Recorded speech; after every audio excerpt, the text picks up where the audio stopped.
नमस्कार दोस्तों, कारगर प्लस में आपका स्वागत है। मैं सुनील विश्वकर्मा। आज हम एक स्विच के बारे में बात करेंगे। जैसा कि आप देख सकते हैं मेरे पास एक इस प्रकार का स्विच है।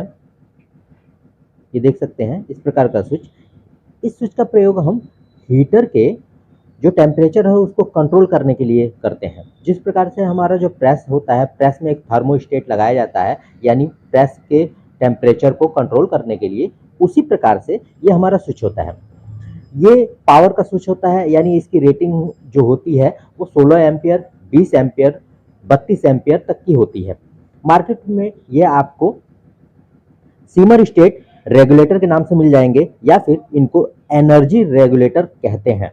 अब इसके जो कनेक्शन होते हैं, बहुत से लोग कंफ्यूज हो जाते हैं कि इसके कनेक्शन हम किस प्रकार से करें। तो आज हम बहुत ही सरल रूप से इसके कनेक्शन किस प्रकार से किए जाते हैं इसके बारे में आपको बताएंगे। पहले इसके जो इंटरनल डायग्राम है उसके बारे में हम बात कर लेते हैं। इस स्विच को हमने यहाँ पे रख दिया। अब हम थोड़ा सा समझते हैं जो इसका इंटरनल डायग्राम होता है वो किस प्रकार का होता है, फिर मैं स्विच में कैसे कनेक्शन किए जाते हैं इसके बारे में आपको बताऊंगा। तो देखिए, स्विच में इस प्रकार के पॉइंट होते हैं। जैसे कि आप देख सकते हैं, पहला जो पॉइंट होता है लाइन होता है, दूसरा जो पॉइंट होता है वो न्यूट्रल होता है, और एक और पॉइंट होता है जो लोड होता है। ये वाला पॉइंट बीच का ये खाली है, इससे हमको कुछ लेना देना नहीं है। बाकी जो हमारा मेन पॉइंट है ये लोड का है, लाइन का है और न्यूट्रल का है। इसको हम साइड में रखते हैं। अब जैसा कि मैंने ये इंटरनल डायग्राम बना रखा है किस प्रकार से ये काम करता है, तो देखिए जो हमारी लाइन एक पॉइंट होता है, ये हमारी लाइन का पॉइंट होता है। फिर एक जो पॉइंट होता है ये हमारे लोड का पॉइंट होता है। उसके अंदर एक छोटी सी कॉइल होती है। जो कॉइल होती है हमारी, इस कॉइल की जो रेटिंग होती है ये 20 वाट होती है। ये 20 वाट की कॉइल होती है। मान लीजिए हम इसको किसी हैवी लोड पे कनेक्ट कर रहे हैं, यानी हीटर जो हमारा है 2 किलोवाट का हीटर है, या फिर 1.5 किलोवाट का हीटर है, या फिर 3 किलोवाट का हीटर है। मान लीजिए हमने एक एलिमेंट बनाया, ये हीटर का एलिमेंट है। ये जो है हमारा है ये 2 किलोवाट का है, यानी 2000 वाट। ठीक है ना। तो अब इसके कनेक्शन हम किस प्रकार से करेंगे, क्योंकि ये इसका जो एलिमेंट है अगर रेगुलर करंट देंगे, यानी रेगुलर इस पे वोल्टेज दिया जाएगा तो ये फूक सकता है। तो इसके कंट्रोलिंग के लिए हमने ये स्विच लगाया है। अब स्विच में कनेक्शन किस प्रकार से करेंगे, देखिए ये जो आप देख रहे हैं छोटा सा ये कॉइल सर्किट है, एलिमेंट है।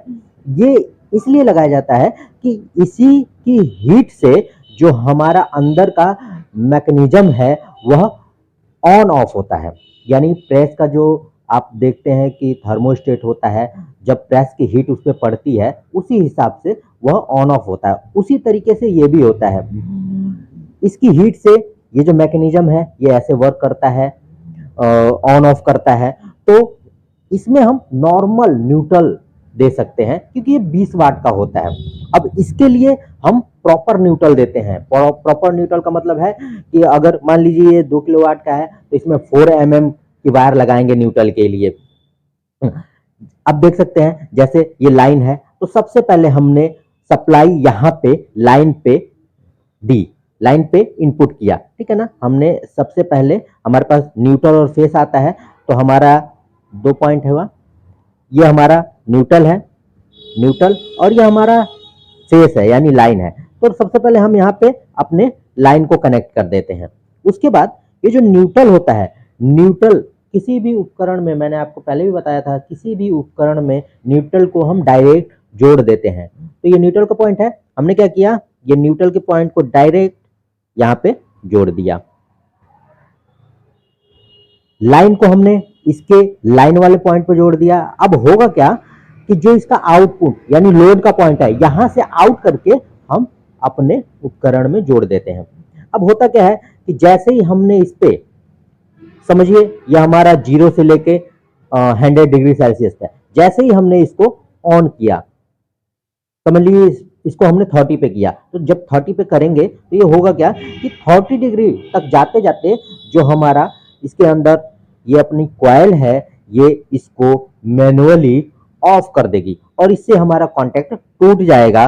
तो जितनी हीट हमको चाहिए यहाँ पे उतनी हमको 30 डिग्री टेम्परेचर के लिए मिल जाएगी। उसी प्रकार से ये वर्क करता है। इसको हम थोड़ा सा अगर और बढ़ा देंगे उसी हिसाब से ये काम करेगा। यानी अगर हम इसको 70 डिग्री सेल्सियस पे गर्म करना चाहते हैं अपने एलिमेंट को, तो इसको 70 डिग्री सेल्सियस पे सेट कर देंगे और हमारा एलिमेंट 70 डिग्री सेल्सियस पे बंद चालू यानी जो इसका टेम्परेचर है वो 70 डिग्री सेल्सियस रहेगा। अगर 100 पे करना चाहते हैं तो इसको 100 पे बढ़ा देंगे।